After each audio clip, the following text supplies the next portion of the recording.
हम मन दोनों एक गाँव के, चल खेल बोए पारा ओ पारा।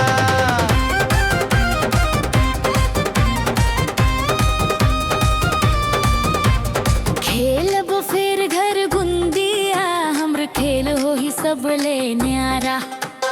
मोर सपना मात आबे औ तोर सपना मा मैं आहूं।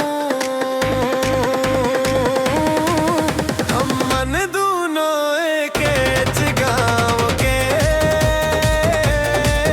चल खेल बोए पारा ओ पारा।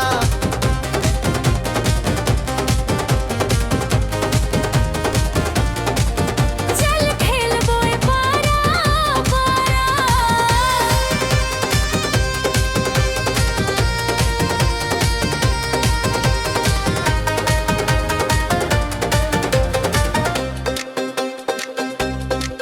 चल झूठी तोर वादा झूठा रद्दा, देख नदियां पार माँ आहू कही के ठग दे थस तई बैठे रही थम इंतजार माँ।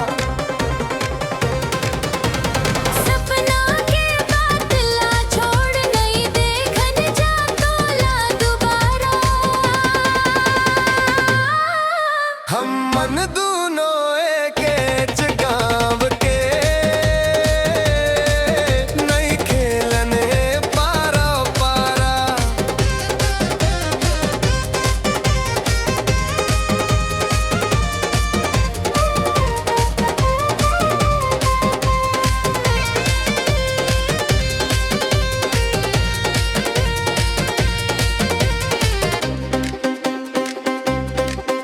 मैं सच्ची मोर बरम सच्चा, मजा घलऊ होथे इंतजार मां। काम बुता मां भूला गे वरहे, फिर झन रे सा न प्यार मां। राधा किशन के जोड़ी हमर डोलत रही बो गाँव भर सारा। हम मन दोनों एक गाँव के, चल खेल बोए पारा ओ पारा।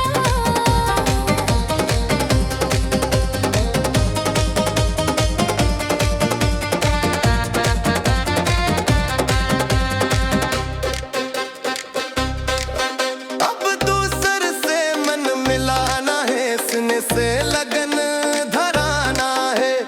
जैन समझे हमर मयाला, ओखरे ले बिहाव कराना है। मिल जातिस कोनो दिल वाली, हो जातिस अपन गुजारा।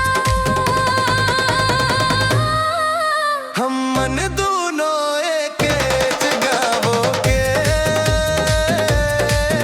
नहीं खेलने पारो पारा।